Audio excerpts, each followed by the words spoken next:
প্রাকৃতিক সুস্থতায় এক নতুন অধ্যায় গ্রিন কফি।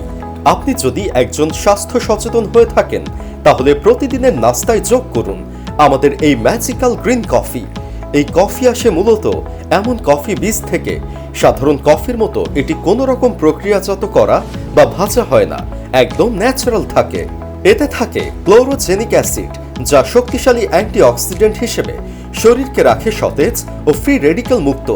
গ্রিন কফি ব্যবহারে ওজন কমায়, শরীর ডিটক্স করে, ত্বক ভালো রাখতে সাহায্য করে, মস্তিষ্কের ক্ষমতা বাড়ায়, শরীরকে টক্সিন মুক্ত বা দূষণ মুক্ত করে, সারাদিনে কাজ করার ক্ষমতা বাড়ায় ও ক্লান্তিও কমায় এবং আরও অসংখ্য গুণাগুণ রয়েছে। গ্রিন কফি পান করার নিয়ম: সকালের নাস্তা, দুপুরের খাবার বা রাতের খাবারের 30 মিনিট আগে এবং কফি খাওয়ার 5 মিনিট পর অন্তত 2 গ্লাস পানি পান করুন। অর্ডার করতে ইনবক্স করুন অথবা কল করুন স্ক্রিনে দেওয়া নাম্বারে।